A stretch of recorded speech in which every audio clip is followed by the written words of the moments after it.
guys, welcome back to my channel, Love Comes Home with Jess. Today, I am going to share 2 easy back to school supper recipes. Quick, easy, great for picky eaters. I have not explained the situation of my family's eating dynamic on here before, but I have 2 children and a husband that are extremely picky, like extremely. And so the youngest one and my husband, they eat no fruits, no vegetables. The only vegetable they eat is potatoes. So with the little one, though, it depends on her mood whether she will actually eat the potatoes or not. With him, he always eats the potatoes. So like when I say picky, I mean meat, potatoes, macaroni and cheese, and bread. That's it. And then, of course, they eat junk food because who doesn't love junk food? Now, my oldest daughter, she will sometimes eat corn and occasionally will eat like carrots, but it depends on her mood and not a lot. So like when I see all these other meal preppers making these big, elaborate, healthy meals, even some of them are quick, easy meals, but they are packed full of like fruits and vegetables, my family will not eat them at all. If I buy them, it's a waste of money. I'm the only one that eats them. So I buy small quantities, what I do buy for me, myself to eat. And then I try to think of nice, easy recipes that don't have a lot of ingredients that they won't eat. Or I try to camouflage some of them so they will eat it and not know that they're eating something that's good for them. So with those 3 being picky, then you throw me in the mix. I eat just about anything except for celery. Will not touch celery. But I developed a gluten allergy back in May. Extreme rash, itchy, horrible, horrible gut pain, awful. So cannot eat it. And eating gluten-free is very expensive. And if it's gluten-free, then my picky eaters at home will not eat it. So I do not want to fix 2 suppers, one for me, one for them. Like I want us all to eat the same things. So what I have done with these recipes is that I have altered them to make them gluten-free and still taste good, so they will eat them.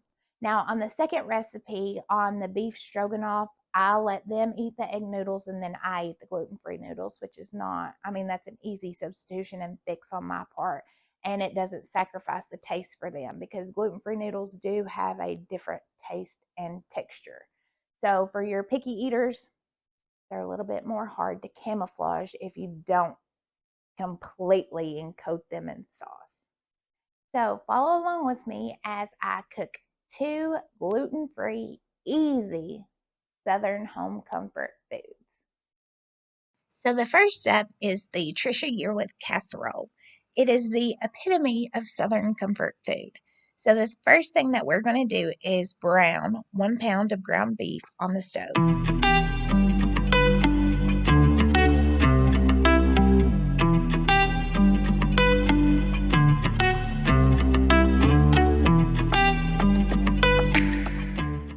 While the hamburger is browning on the stove, we are going to shred some potatoes.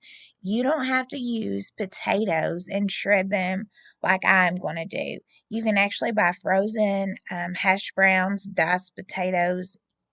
I've even used French fries before. Anything like that, and use that in the bottom of your casserole as a potato component. You do not have to do it this way.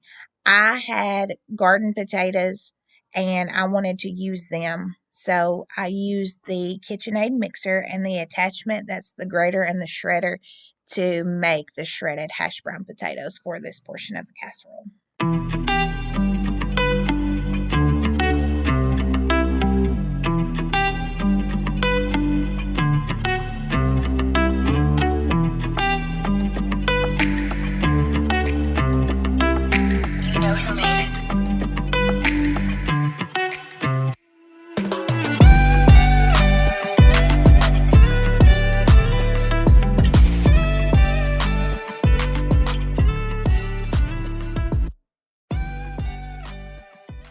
If you do choose to shred your own potatoes, the next step is by laying down a paper towel and putting the potatoes on top of them.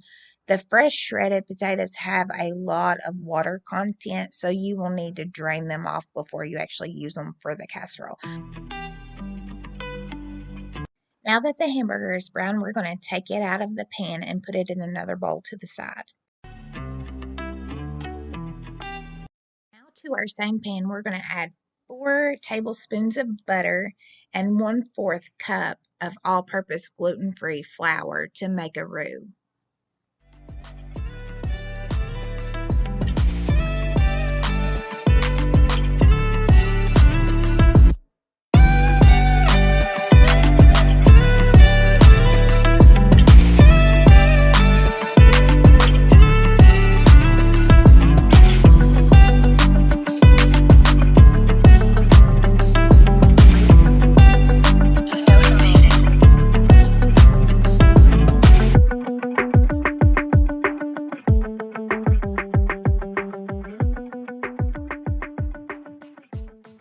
Once the roux has cooked for 2 to 3 minutes, then we're going to add in 2 cups of milk to make a gravy. The consistency at first will be very thin and watery, but as you continue to stir and increase the heat by just a little, then it'll start to thicken up. Once it's become thick, then we are going to add back in the hamburger meat and then 2 cups of shredded cheddar cheese.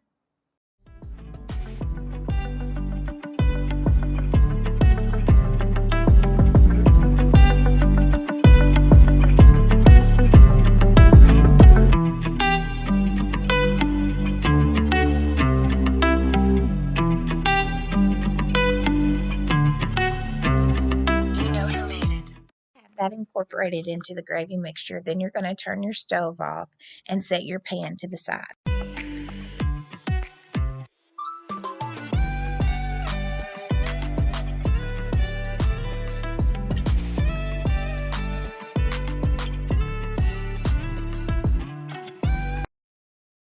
Now it's time to make the casserole. So you're going to grease a 9x13 casserole pan. You're going to put your potato layer in first. Then you're going to cover the potatoes with your gravy, hamburger, and cheese mixture. On top of that is going to go the breadcrumb mixture. So for me, I've used gluten-free pretzels that I've smashed up. But if you're non-gluten-free, Ritz crackers is awesome. The recipe calls for breadcrumbs or panko, but the Ritz are really good if you're not gluten-free. And then you're going to put your crumble mixture on top. And then you're going to layer it with some little dabs of butter. Once you get this step done, then you're going to stick it in an oven at 350 for about 30 minutes until everything gets nice and warm and the cheese gets more bubbly. And then you're going to pull it out, let it rest for a few minutes, and then enjoy.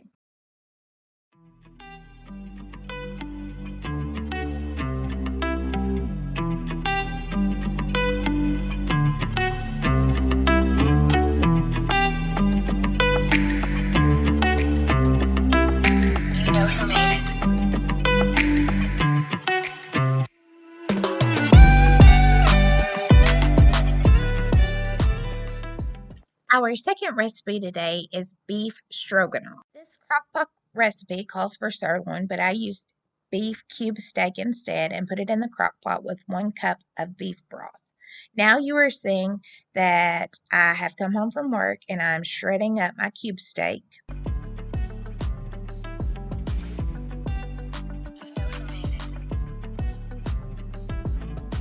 To the beef mixture, I am adding 1 cup of water, a packet of gluten-free brown gravy mix, and then 1 small container of light sour cream.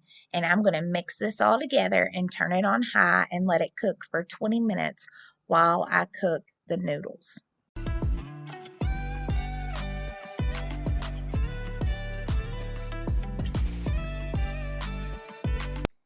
Quick question, do you all have a pot filler? When we built our new house here on the farm, that is one thing that I've always wanted, and my husband said yes. I would always saw the cookers on Food Network had pot fillers, and I can say that they are amazing, super handy. Love them. So I'm adding egg noodles to one pot of boiling water, and then to the other pot of boiling water, I'm adding my chickpea gluten-free pasta. The key to cooking gluten-free pasta is that your water does have to be boiling before you put the noodles in, and you cannot overcook it. 4 to 5 minutes, it's done. Now that the noodles and the beef mixture are both done, we are serving the noodles first and then putting the beef mixture on top. I hope you try these recipes and that your family enjoys. Thanks so much.